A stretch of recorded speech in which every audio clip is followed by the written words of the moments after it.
Support for this podcast comes from the patrons at patreon.com/FMLFPL.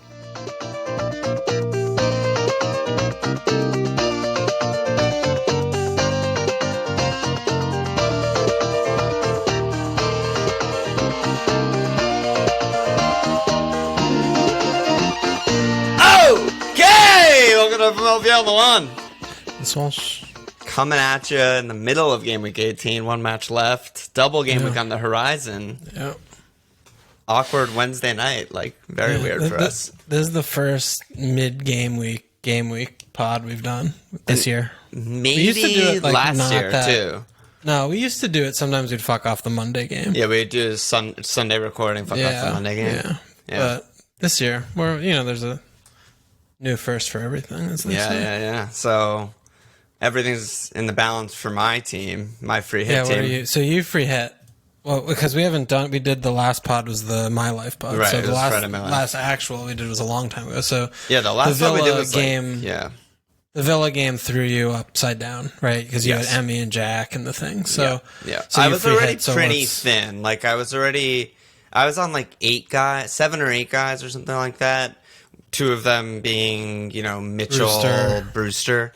So it was like, they're not even, that's like potential 1-pointers. Hopefully Mitchell starts. Not even sure. 1, 2, 3, 4, 5. Did you? Yeah, you had 6 guys. 6, right. And the transfer I was planning would have been like maybe Robbo to Cancelo. I talked about that on the Friday My Life pod. But even with that, if I had done that, I would have been on 22 points right now with 2 guys left. And even though everything has felt like a complete disaster so far this game week, I'm on 28 points with 4 guys left. Yeah. So I'm still plus 6 and 2 extra guys, being Laka and Alba. So yeah, so you'll see. Yeah, like it's been a really bad week for me, no question about that. My only returns are Stones clean, Ederson clean, and Kev assist. I have the captain blank on Bruno. We both have that. It's just been a disaster. Spurs didn't clean. Toby didn't even start, but I'm still so many plus points. Like a lot of people are comparing their free hit teams to like teams who didn't free hit, but I don't see the point of that because it makes them feel better. Yeah, like I don't have the same team as people who didn't free hit, or I wouldn't have free hitted. So you overestimate people. I know people just continue to be people. What's the easiest way for me to make me feel good about myself? Yeah, scan mini league. Oh. The person who's in 13th in my mini league didn't know that it was a blank and they had 2 players. Like, LOL, get I'm fucked. great. Yeah. Get fucked. I mean, so that's my biggest like myth, I guess, so far in this week is definitely like Pogba starting, and that like it seemed very clear that he wasn't going to start based on the press conferences, which obviously we should never base anything off of, but we can't help it.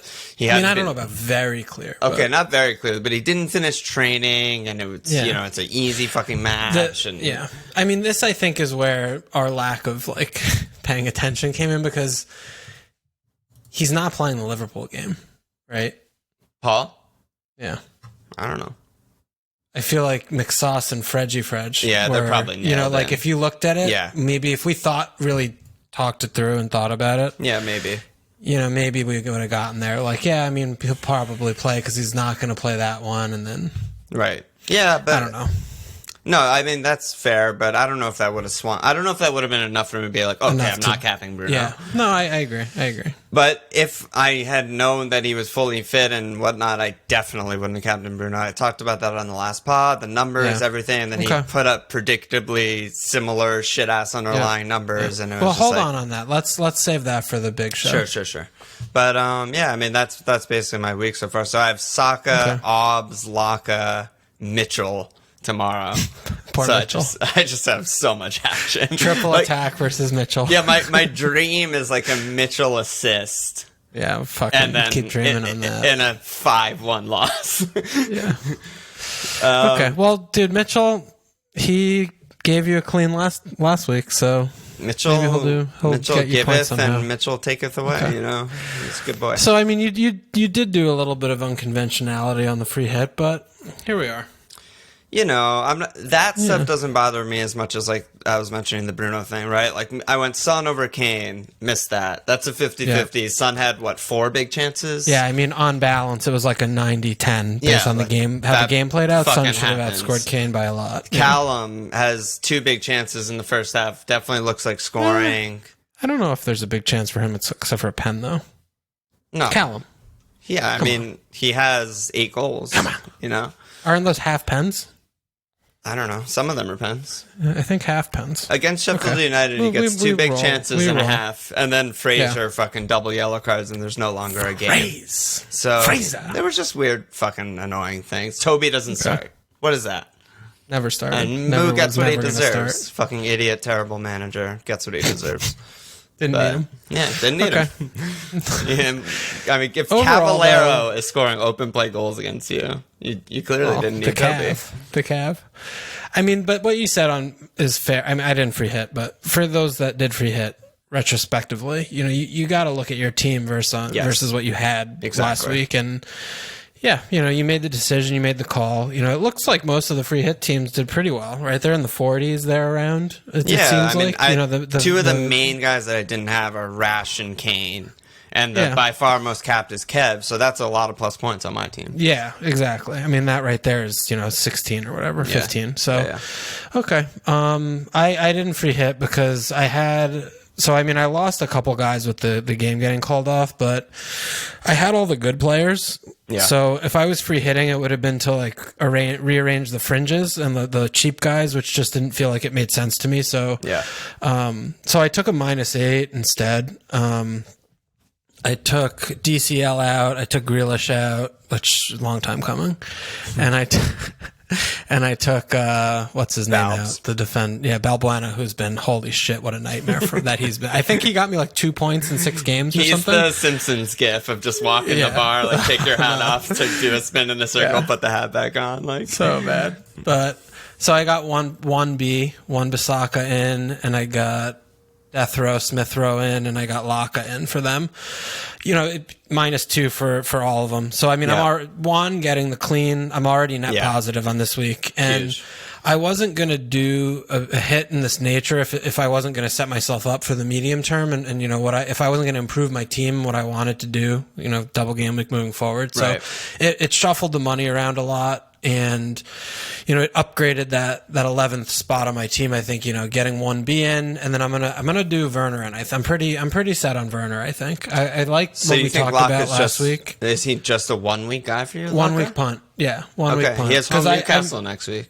No, I know, but I feel like Werner is just better and double and someone I want for a while. Mm-hmm. And I feel like that the rest of my team I'm so comfortable with that I don't feel like saving is more flexible. We'll talk about that later. But in short, I did these moves thinking about, okay, how am I going to get plus points now, and what am I doing in the future? So I feel like the moves were good, and I'm happy with them. I don't know what Smith Rowe and Laka are going to do tomorrow, but the forward position was a problem for you with DCL. Big problem. Because I mean, other than Bamford, there's no one that we liked below. Yeah.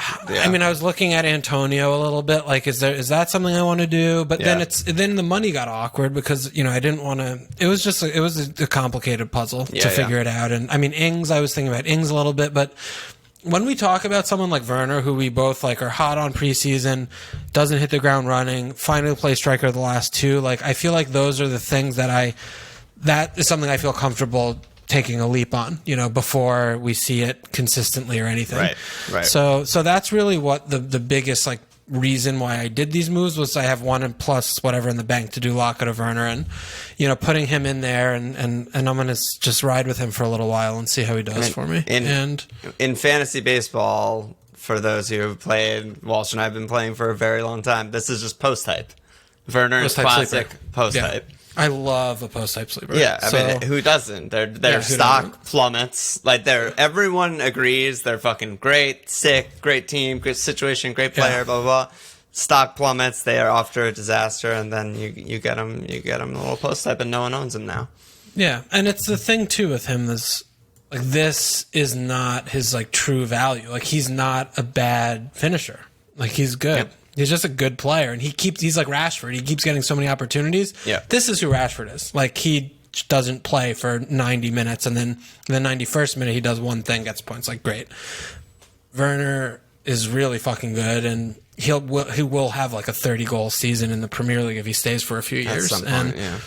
He's just great, and Jorginho's playing less, so the pens are there. So So I like when we both kind of like don't talk about a player, and then we both come back onto someone like this. Yeah. And so that was a big sign for me. So that was basically like the crux of the moves, because I would have done other shit if I wasn't like, okay, I want Werner next week. I would have done different moves. So yeah, I'm happy you're doing the stuff. Because I'm obviously not doing the stuff that we talk about, but you're doing the stuff. Like, you got the Triple City D, you're getting Werner. Like, trying. We've been talking about they're the best defense in the league for, I don't know, 2 months. Yeah, and so somehow I still only have the Ash. Like, no, this and I'm whole happy about time. It. Yeah. Like, I brought in Robbo, I brought in Sufal, I fucking chop and change all the time, and I still only have the Ash, so... Yeah, so I have like 33 points with the 2 guys going tomorrow. I'm on a little green, and that feels fine. You know, that's great. That's good. Yeah. That's a job done right there. Yep. Yeah. All right. No league updates this pod since there's the game tomorrow, so there's no break. Yep.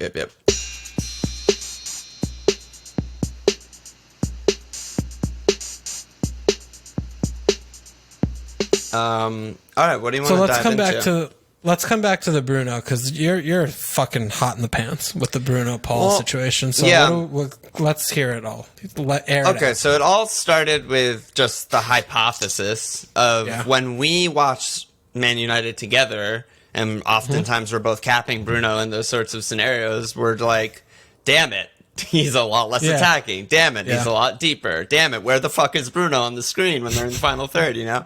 And it's a lot of times those are false positive or positive false, whatever the fuck, I don't know what to call that, but basically the numbers, I was like, I need to check this out. I need to see if there's any truth behind this, or if we're just biased and like, you know, he's our captain, so we're just overanalyzing or whatever. And when I did the comparison, it was 7 matches each side with Paul starting, without Paul starting. I tweeted these numbers like 2 weeks ago or whatever. It was very, very drastic, the difference between the two, with Paul, without Paul.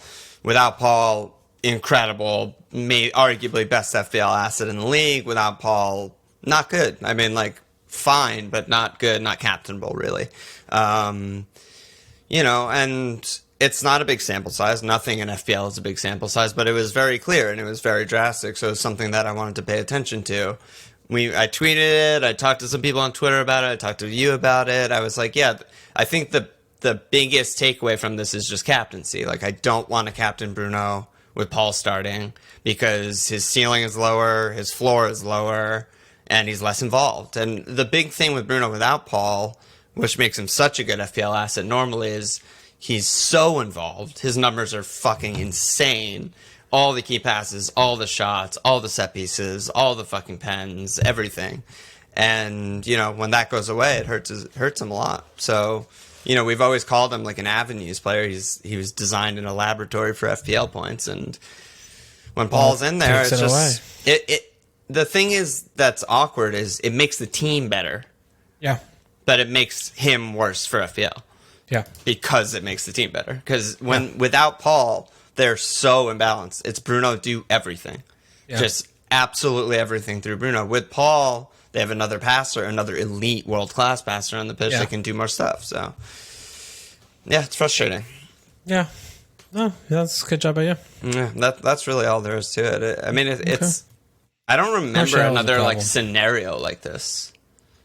Where there's, like, one player. I mean, I'm sure it happens every year. We just don't... It doesn't clock as high in our register. Yeah, just, like, usually the elite players are just elite. Doesn't matter. Like, there's never been a time when I'm like, okay, like, I'm only going to cap Kuhn if, like, blah, blah, blah is not on the pitch. Or I'm only going to cap Mo if blah, blah, blah is not playing. You know, I mean, we definitely notice tendencies like that from watching the games. But I think for it to be a deciding factor, that extreme of like, okay, well, when I see this, I don't want to do this X decision. Yeah. That usually not. It's usually like, oh, that's kind of annoying. But like, I remember maybe with like Ollie, Eriksson, Kane stuff, like I'm sure there was some things there where it's like, oh, when Dembele plays, then this happens. And then we're like, oh, this kind of sucks. Ollie's not the second striker. The 8 instead of the 10. whatever. Yeah, and based on the other midfielder, but right. No, yeah, there's definitely something there because the stats back it up and the eye test backs it up, so that's real life. That's right there. 2 for 2. Yeah, 2 for 2.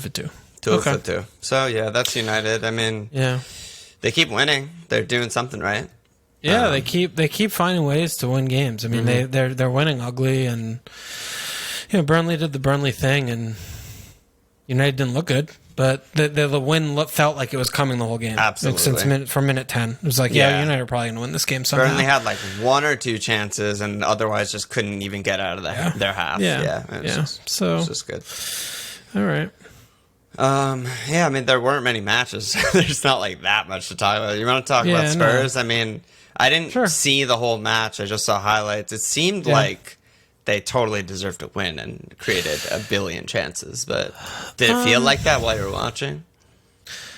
Kind of half and half. I think the game definitely went through like phases. Like it was one of those games where it was like, okay, like this 15-minute period, like Spurs were fucking dominating, and then this 15-minute period, like Fulham were turning it on, and they were like kind of created a few things, and Spurs were just controlling possession in the middle third, back their own third, and so it definitely felt like that kind of game to me. And I mean, I don't think a draw is like unfair. I mean, I get the XG, like okay, cool, but Fulham played pretty well. It was competitive. It wasn't like, holy shit, like Spurs are just battering these. And, Areola made a few, stand on his head saves, but it was just really a good match. Also. Yeah, it was just a good, he's a really good player. So it makes sense that one of your best players plays well, and that's good for you. Yeah. I mean, Fulham just played pretty well. I mean, the first half was rough. I mean, Spurs were dominating the first half mostly. The second half, it changed a little bit. Fulham were a little brighter. But, I mean, Spurs were kind of one-way traffic first half. Could have been probably 2-0 at halftime. But, Fulham had fight. They were just going the whole time. So, 1-1. Spurs had a few chances. Son missed a few. He saw the bar, and he had a couple others. But he had some headers too, which I think is like game. That's not his game. Yeah, it's not what I think of. That's Son like Mo getting headers or something. Exactly, and it registers as a big chance, but it's like he had the one on clean in that he hit the left on hit the post was inside very, of the bar. Very very troublesome. I mean, it is. The header thing is interesting, though, actually, because there's a lot of talk this season about Son and he's best finisher in the world and overperforming XG. So you start to realize how difficult it is to declare something like that when you factor in headers and angles and defenders and types of shots and situations. There's just such a small sample. Like, someone could be an elite finisher with their head and bad with their feet, and someone could be elite finisher with one foot and not the other. It's like there's so many fucking things. Yeah, I don't even really. I guess it's just like fun to look at the numbers to like make like quantifiable analysis or something. But like I don't know. I mean, I don't really understand. Like people like get so tuned up on it, Oh yeah. No, there's an article every day about Son. Yeah, I just don't get it. Yeah. It's like you watch the player, it's like, he's fucking good. You just appreciate it. Like, enjoy it. He's really good. He finishes, like, he scores worldies. He's good movement. I think it's just every sport. Everyone wants to know who's the best player, who's the fucking best what are the stats? 3-point shooter, who's the best whatever it is, I feel like I just get less, like, tied in with the stats, I guess. Like, the more I trust myself of what I'm seeing, like, the more I feel like, It was such an interesting cap week with the 3 big teams all having kind of bad fixtures. Well, Brighton's not a bad fixture, but City. That's not a bad fixture, but City don't attack that much. And then Fulham's a kind of bad fixture, and Spurs score basically 1 goal a game since game week 6. And then Burnley is kind of a bad fixture, and I don't know, it all worked out kind of how we thought it would. Just I personally picked the wrong guys. Like I picked Son, I picked Bruno, whereas it was Rash and it was Kane. I mean, Spurs for Son though, like this game in a vacuum, probably more chances than he's had in a game since Southampton game. Absolutely. So you look at that on another day, and that's upside down. And City also, right? Cancelo had a fucking best chance he's had in all season that he just shot straight to the keeper, which is Kev like, oh, come on, dude. Over Kev had 1 another XG. one. Yeah, he did it. Not that 10. Ridiculous. So, I mean, that game could have been also, I mean, you look at this also other side of the coin where there's a few there, and United were the only team really that struggled. I mean, they deserved 1 goal. They did not deserve more than 1 goal in that game. They played fucking terribly the whole game. So, and I don't think that was like Burnley where like, oh my God, Burnley are playing so well. It was just Man United playing badly. But also, I think Burnley, I mean, Ember asked this question. He said, are Burnley back on the never cap against list? Did they ever leave it? And that did used to be a thing, and we have been saying for a while now their defense is back, Pope is back, Ben, me, and Tarko are back, they're solid. And it's like, we used to never captain against them because they just park a good bus and block every shot and stuff. And so, probably should have paid attention to that. Yeah, I mean, they haven't let up more than 1 goal since, game week? The City game. They got fucking spanked. Yeah, which doesn't even count. Yeah. Yeah, but I mean, then it was game week 7. So once me and Tarko came back, it's been 1 or 0 for the last 7 games. Yeah, so I feel like we overlooked that a little bit too. Yeah, just that's kind of who they are. Yeah. Yeah. And we should have probably spent a little bit more time on that. Yeah. It's just that the others, a little bit more. I didn't feel good about either of the other games. If I had felt good about, if Spurs were playing a less good defensive team, I would have gone there. Well, how come you didn't think about Arsenal more? I mean, I didn't. I did. I mean, I viced them, because that's the game. But that's the game where it's like, okay, we suck. Yeah, the reason I didn't do it, I think I wrote this in my lineup thing, maybe not. The reason I didn't do it is because they're already such massive differentials. Just me owning Laka, Saka, and Aubameyang in 1 week. Yeah, but that doesn't affect it. And my reasoning was, it affects your thinking, but it doesn't affect the reality of what you. No, it doesn't. But the reasoning that I gave is that I thought everyone was going to be on Bruno, and I was like, all the non-free hit teams are probably just going to cap Bruno like usual. Blah blah blah. I just want to not get fucked by Bruno.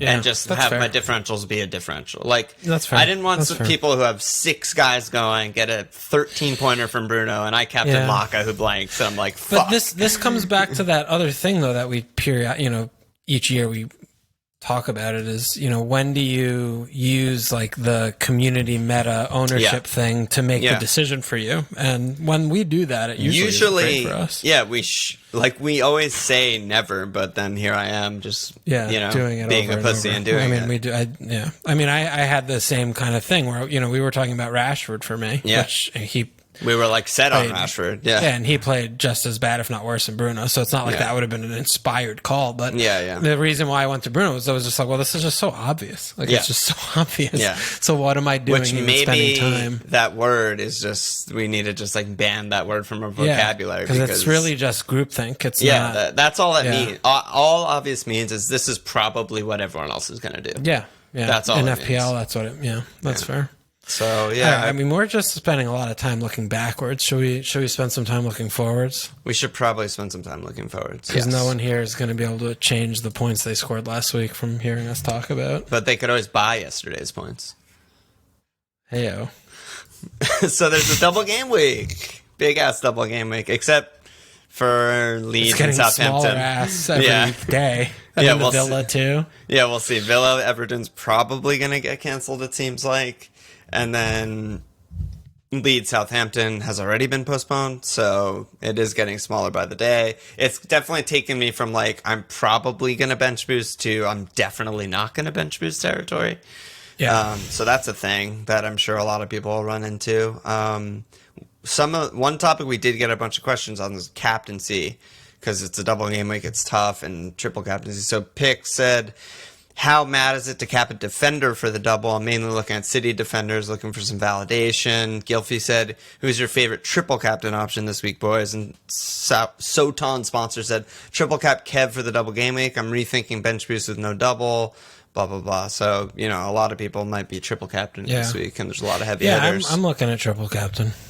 Are you on Mo? Well, I mean, initially my gut was like, oh, Mo double gaming, triple captain, bam. Like, no, not really. But, when I sit here and look at things, we talk about Burnley. Right? We look at Manchester United, That's really bad fixtures. Yeah, it's going to, I mean, that game's going to be tight. and Burnley are going to bust. And we just saw them not score against fucking West Brom and not score against Newcastle. Newcastle, Fulham, like all those games, yeah. Yeah. So, I mean, I am honestly and genuinely looking at a City defender, the triple cap. Yeah. I feel like we've been saying for actual years that it's always triple cap, a defender or a keeper, and we never The only do thing it. is they play Palace. I don't know. Does that... You're breaking a lot of rules there. Yeah, I don't know about that. So I'm like, oh god, I don't think that's fair. Yeah, so you're like your hand behind your back, crossing your fingers on that one. It's not good. It's not good. So fuck. I mean, what are your other options? Mo did come through for us last season on triple cap. What'd you say? Mo did come through for us last season on triple cap. That was great. Did I triple cap him with you? Yeah, we did. I thought I did. Okay. He braced, I think, in the second game. And Mane... He blanked and braced or something. Mane got injured. Yeah. Yeah, I mean, I still just feel like Mo's got... It's just, he's the best player in the game. Mm-hmm. And he has a double, and it's not with one day off. And I'm just... And like, when I look at that and I think about that, I'm like, oh yeah, well, I'm probably not going to have a better opportunity here. And the thing about triple captain too is, okay, you go with the City defender, you're playing safe for the floor.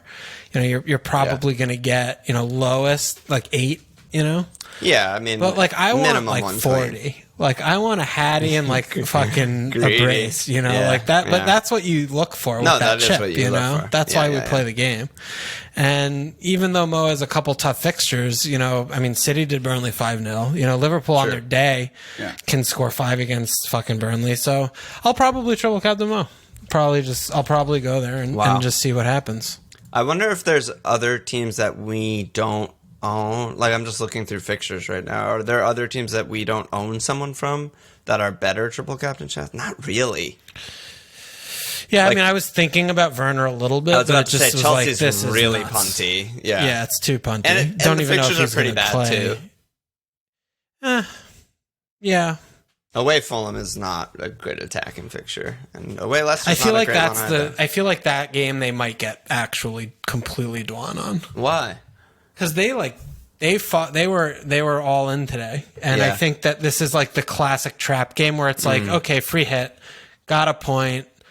Chelsea, like whatever, and they could it could be like a 4-0. Yeah, like they were definitely on like the high of the media narrative, the unfair. Yeah, that's what I was like gonna say. Nobody Like, believes in us. He motivated the players by being like this. He didn't even need to motivate the players. He's like, we're getting fucked by the FA right now. Let's fuck them back. Yeah. The whole team had COVID. Like they were unfit. Like he played a few of them. I mean, Lookman was on the bench, but like he played like Zambo was like at that. So I feel like, and Chelsea had like the week off. I feel like Chelsea could just roll up there and fucking smash them. Yeah. That is interesting. I mean, I was looking at a Bamford triple cap, but then they took the Leeds Southampton fixture away, so he doesn't even have a double. But that I was like hyped on that. But that sucks. Yeah. I don't think I'm gonna triple cap. I really don't like the Mo fixtures, and I don't really want to triple cap Diash. It's just it's low. It's low ceiling. It's very low ceiling. I mean, he gets an occasional it's 12. shot. I mean, it's 12 to 14 points pending like a bonus point here. There's really like best case like 2 cleans. Yeah, that's a goal would be like unbelievably lucky, a 0 on the season. You can't, and you just can't predict when the 2 goals a season come. Like, I mean, it could happen in the next 2 games, but Yeah, it's not like they're particularly bad at set pieces or concede tons of corners. Or there's nothing to go off there. Yeah. I think I probably won't triple cap. So what are you waiting for? Better fixtures. Honestly. Okay. Like, I think there's enough good players. Like, there's going to be a Spurs double, right? Like, Son or Kane, if they have some good fixtures. There's going to be Leeds doubles. There's, there's going to be more City doubles. Yeah. Like, maybe I'll get a City attacker. Or something. I mean, what do you think about Kev? Like, Soton sponsor said. I mean... I think it's just ridiculous. What the hell is wrong with Kev? I don't even know why people own him. Like, I don't know why anyone owns him. He's nuts. He's just not a good pick. He's the second most expensive player in the game or whatever. And literally, like, half of his price, you get the same points for any of the defenders on the team. Like, you just get the fucking defender. What are you doing? Like, why are you spending $6 million on this guy? Conspiracy theory, I feel like we're going to find out that, like, Kev had COVID in preseason. Like same as like Kai and Trent or something. Yeah, because he looks so like slow and exhausted, and all of his shots are bad, and I'm just like, what is this? He's still like today, right? He still did the things in midfield where it's like, wow, he protected the ball well, like dribbled a guy and made a great pass to like get out of trouble. Yep. But when it comes to the final moment, you know, the final ball is just fucking kill myself watching him play is ridiculous. And it's been consistent all season. Yep. The pen, he's fucking tired. So are you kidding me? You can't take 8 steps and kick a fucking pen. Are you actually joking me? That's what Pepino said to us. It's embarrassing for him and it insults our intelligence. So that's a tough one. And then you watch Raz obviously fucking not even hit the frame. It's also ridiculous. That was a great Discord moment. Great that was a historic Discord moment right there. I wasn't on, but So, I was just going ballistic. I was literally like smash my keyboard levels. Like, are you kidding me? Oh my fucking god, are you serious? I'm like, it was unreal. It was unreal. So, who is your favorite? Well, I mean, so to answer Pix's question, no, it's not mad to cap a defender for a double. We talk about it every season. It's often really good, and it's fine. But who's your favorite triple cap? It's still gonna. It's always gonna be Mo. 2 home games. Like I know the opposition isn't great, but when I see because this. Like Spurs have a couple in hand. They're gonna have a double, like Bamford, but I like the player more than the fixture. I'm always like that. Yep. And that's just me and not everyone, And the days off matter a lot. There's no Europe right now, which is like the perfect storm. That's true. They don't have any other things like, when there's a double for these other teams in the future, typically we have like at most 2 days off between doubles and there's a European game or something. So there's like a lot of considerations at hand there. And right now it seems like there's like a good kind of balance where there's, Sunday to Thursday. I trust that he's going to play 180. And, I just feel comfortable that this is the time I want to roll the dice on the chip. And I feel like Mo's just the best player in the game. And Liverpool usually score a lot versus Burnley. I'm looking back at the history. Yeah, and I know he's looked bad recently and the team's looked bad recently, but I don't believe the team is bad now. These things happen. It's football. They're not going to win 5-0 every game. So, they had a dip the last few and they had a lot of time off and they should be good to go. So I still like Mo a lot. I really think for a triple cap, like it's about as good as you're going to probably get throughout the season. Yeah. So I'm pretty okay on that. You're kind of talking me into it. I'm not going to lie. Okay. Yeah, you are. Well, we have a lot of time till Saturday. God damn it. These short turnarounds. I thought once the pileup was over, we were supposed to have normal weeks again, and then they just hit us with this shit. And just COVID, and just everything's a nightmare, and it's like, oh my god. What about the other thing about the beers? God damn it. There we go. Hey. What are we drinking tonight? There's some, IPAs. Classic. There we go. Nice. The planning versus no planning. Can we hats off for no planning? Can we captain no planning? I absolutely have loved not planning. It's incredible. It's incredible. There's really very, very few defensible reasons to plan in this season where any match can get canceled at any time. But dude, everyone plans. Well, we don't plan. No, we did plan. We planned to not plan. Okay, as long as you go in with a plan, even if the plan is to not plan. Oh my goodness. You're fine. No, okay. It's just, it's hilarious. Actually hilarious. It's like, it's great. The team's doing best this season. Wake up at they sleep in every Friday. Who braced last week? Open their phone and go, I guess I'll bring this guy in. Yeah. They're flying. They've had Kane's son all season. They've fucking never had Kev. They're just flying. They're just exploding. Kev is like, this guy's 12 million and he's 20th on the point totals in midfield. Why would I ever get this guy? Yeah, they roll over to their girlfriend like, babe, like, why would I get this guy instead of like Vardy? This guy scores every week. He gets pens every week. She's like, then get Vardy. And he's like, yeah, cool. All right, let's go back to sleep. Yeah. He's just fucking flying. They're rating 5K right now. It's just like ridiculous. What does it say about us as a podcast company? Well, I mean, not a company. Well, I guess whatever. But like as a brand to say like, you're listening to our podcast because you're into FPL. Yeah. And you want to like know what to do. And, I don't know, some people that listen think like 1 out of every 100 words that we say is like makes some sense. Yeah, and they're able to, according to them. Yeah. According to them, best case scenario.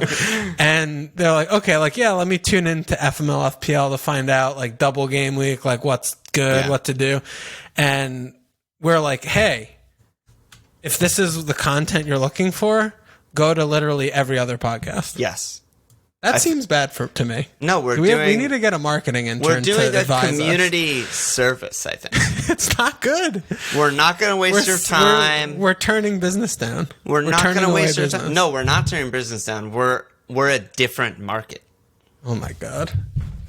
What's the market? Like FPL people who FPL like FPL advice, but suck? The FPL expert advice market, oversaturated. Nightmare. Get me the fuck away from that. I never want to be a part of it. The like hang out, talk about shit market, exclusively us. No one does this. No one does this. The hang out and talk about shit market? You just That's want what to we're cornering? Have you seen that meme where it's like a kid eating salad in front of a banner ad of all these women laughing and eating salad? It's like, this is what it's like listening to a podcast. Yeah. Like, it's like a Spanish ad or something. That's Spanish us. Language. People are like commuting to work, hanging out with us. That's what we provide. And then if they actually care, they listen to one of the good ones. Yes. Yeah. Okay. Listen, it's a global pandemic. People are lonely and shit. We're friends to the world. Yeah, but well. Okay. We might not like you back, but you can hang out with us. Better. I like the way you said that time. Yeah. Okay.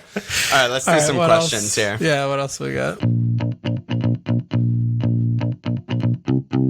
So Chucky said, curious on your thoughts on Antonio. Really nice fixtures after the 2-2. So you mentioned him and not going for him. What's your thinking there?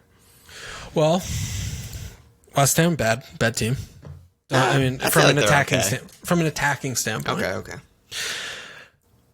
Ever since Masuaku got hurt, they low key have been actively bad ever since. Yeah, like they've been just bad. Yeah, and that's true. The balance is off. And, he still doesn't know what the team is, and he's chopping and changing a lot. And Antonio's a good outlet, good player. He'll probably score some goals here, but they only have 2 days off between the double. That's which, a big one for me. Yeah, you don't love to see that. And, the fixtures are good moving forward. And when you're looking in that 6 million, striker bracket, it's not saturated, unlike FPL podcasts. So I don't hate the punt, because even if he gets a start in a bench op, as long as you're taking him for the medium term, that's fine. It's fine to me. I think he's a fine pick. Yeah. But it's then when I'm looking at him and I'm looking at like, what things do we know? Like, what do we know about the season? West Ham scoring goals. I know that that's not going to be bankable, and I know that that's not consistent. So then I turn my eye elsewhere, defense as a 6 million spot, that kind of thing. Yeah, I like that shout too, the defense. There's a lot of good defenders. But the thing, I was just going to reiterate what you said about the fitness. I mean, apparently he didn't even look good or fit at all in the FA Cup game, which obviously we didn't watch. Yeah, and then he gets injured every single year extensively. He never plays over 2,000 minutes. They have 2 days off. I don't know if he's going to do that. This is the season of COVID and injuries and too many matches and too congested fixtures. Like, it's like what I said with Hamas before January. It's like, he's not going to fucking last. Like, in what world does he last 7 fixtures in a row? But the other thing about that is he's fit now. So, allegedly, it's not a problem until it's a problem. So if you're looking at, the price and the transfers in my team and whatever, and like this is the bracket you're looking at, I could see it. I mean, I'm not gonna kill you about it, but I just don't it's like not my the favorite. bracket. It's just like, okay, so And obviously we both to love the point. Bamford for sure, but so you're in to get Antonio. He has good doubles, good short-term fixtures, whatever, medium-term, whatever. Yeah, you hit. There's no straight. Like, you just have to hit him out. You hit him out. So it's a hit waiting to happen, basically. Che's still like there. that. That's about it. Sure. Yeah. So that's tough. Ralphie said, it's obvious that having a bench is now more important during this shit show than in past seasons. How deep would you go? Who would be your best bench guys to sit first and second? Please factor in expected tilt, when you inevitably end up with 15 points on the bench. So I reluctantly have to agree with this, that it does seem clear that you need a bench this season because the fucking cancellations and postponements are a joke. Yeah. I still think one shield's all you need. I was going to say I want two, but I don't really give a shit if they're good. I just want guys to play, basically. I like the idea of like that first guy is a reasonably good player who like you're okay to start even in a bad fixture. And the second, what's an example of that? Smith Rowe. Yeah, Smith Rowe. Yeah. I mean, Suchek is a little more expensive. Saka's more expensive than that, but yeah. But that covers you for, any of your other 7 down, Yeah.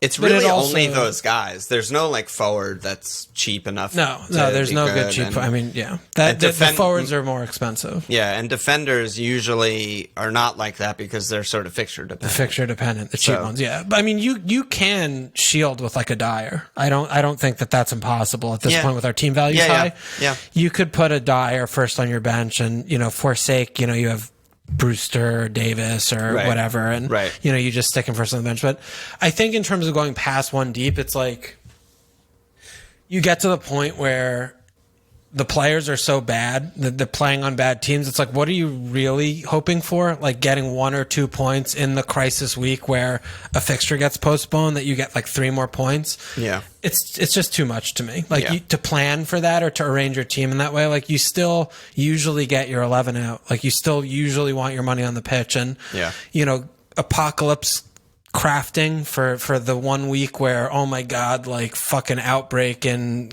fuck Luton Town, Wolverhampton, Town, God forbid, not God for that. It's then you just take your lumps and you get fucked, or you take a hit or you use a transfer if it happens after the deadline, you have 10 which has that happened. week or 9 that week, and it's not and that that's bad. other thing. This has happened a couple of times after the deadline, which is like, oh my god, it's insane. But usually we should have some notice about it, So I think it's still a little just like too much to me. Like you just still play the game like normal. Like get good picks who have medium term fixtures. Like get players on good teams. Like do the normal thing, and it'll fall into place. Yeah. When you're doing like weird shit to accommodate for literal things out of our control that we are only maybe. Then you're just going to have bad players. Like you're just going to make your team worse. So that's still where I come from with that. Yeah, I'm good with that. And then Guest with the final question. He said, which single game weekers are going to outscore the double game weekers? Which is just every season for 5 straight seasons. We've talked about this for every double game week. So I'm looking at who? Redmond. No, he's not doubling anymore. Oh god, because he's Leicester. You fucking twat. But dude, Spurs, away Sheffield, Arsenal, home Newcastle. Yeah, those are some serious fixtures to take advantage of. Honestly, Leeds too. Like Bamford home Brighton is still fucking amazing. Yep. I think those, dodging those teams for the sake of having 15 doublers at your bench boosting is a mistake. Yeah, I agree. Oh, what about actually, Jeff? We were talking about this earlier. Was like from a strategy standpoint about using bench boost, because a lot of people were talking about that they were planning to use the bench boost. Yeah, and then all of a sudden it's like 3 of my bench players on Leeds and Southampton have 1 game. And then it's like, okay, well, do I bench boost still, or what do I do? What do you think about that kind of thing? Like as a rule of thumb, or when you're looking at that? I was kind of in that boat, not as extreme as other people who wildcarded in Gameweek 16 and planned for it, but I was ready to take like a -8 just for a backup keeper and a bench doubler, and bench boost that because it's kind of free points. But now I'm just not bench boosting. I'm just planning now. My new plan is I'm just gonna do the old school bench boost wild card into bench boost whenever that presents itself. Because I think like in the 30s, game. Yeah, whenever the next double is, whatever it is, because like all that matters. And this sounds so dumb, but all that matters are those 4 guys. So if you're not happy with what those 4 guys are doing fixture-wise, then there's no fucking point to bench boost. It doesn't matter if they play. They're all bad and have 1 fixture. Like, they're all going to get you 1 or 2 points. Like, that's fair. Like, it's just not worth it, I don't think. Like, the whole point of bench boost, in my opinion, is like a doubling keeper who can realistically maybe keep it clean, a doubling defender who can possibly keep it clean, and then like 2 other doublers who like probably suck, but they're nailed. Yeah, I mean the keeper and the defender right there, you could be looking at like 20 points. That's like max. Yeah. That's the best case scenario. There's never a world where we have like 6'5" attackers on the bench because we don't have create money our for teams that way. But but this is other thing too, though. Like depending on how late it comes, like that's okay if you don't have to like stomach benching all this money. Yeah. But the money is a thing when you have to wild card with the bench boost in mind and have 15 players instead of 11. Yeah. That's sometimes tough.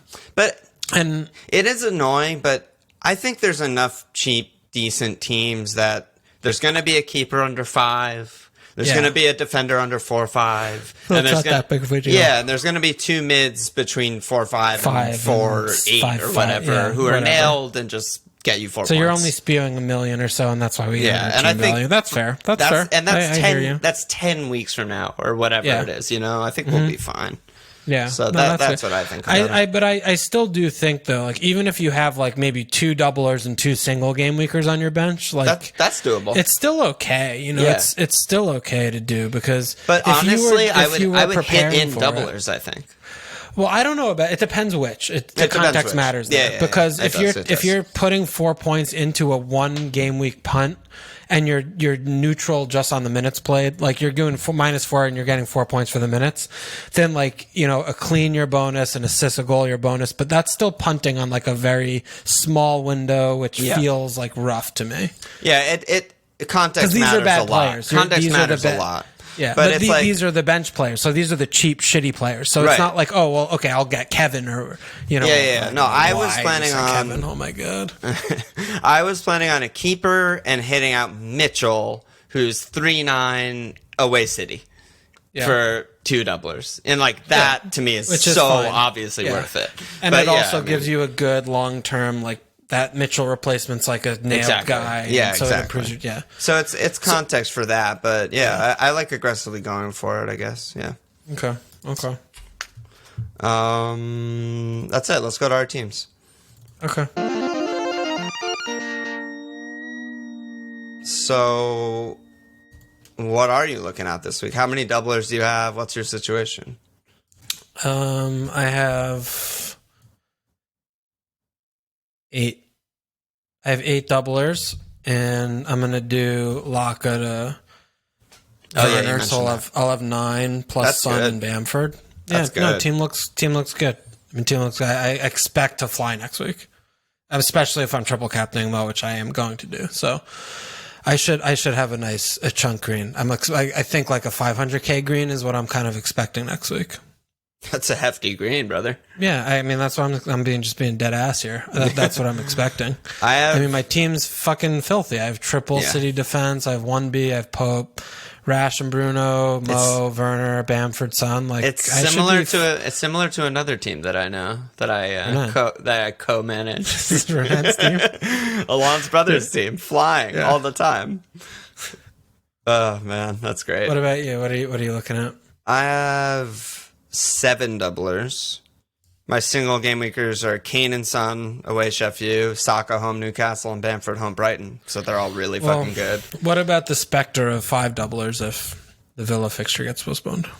Yeah, it's a little more annoying. I mean, that's tough. Yeah, you can't do anything about it. Okay, we talk about Jack every episode, so I don't want to break. We haven't talked about him this week. Well, yeah, that's what I'm saying. I don't want to break the streak, so I'm going to talk about him right now. Let's hear it. There is a non-zero scenario where Villa are just fucked. They might be fucked.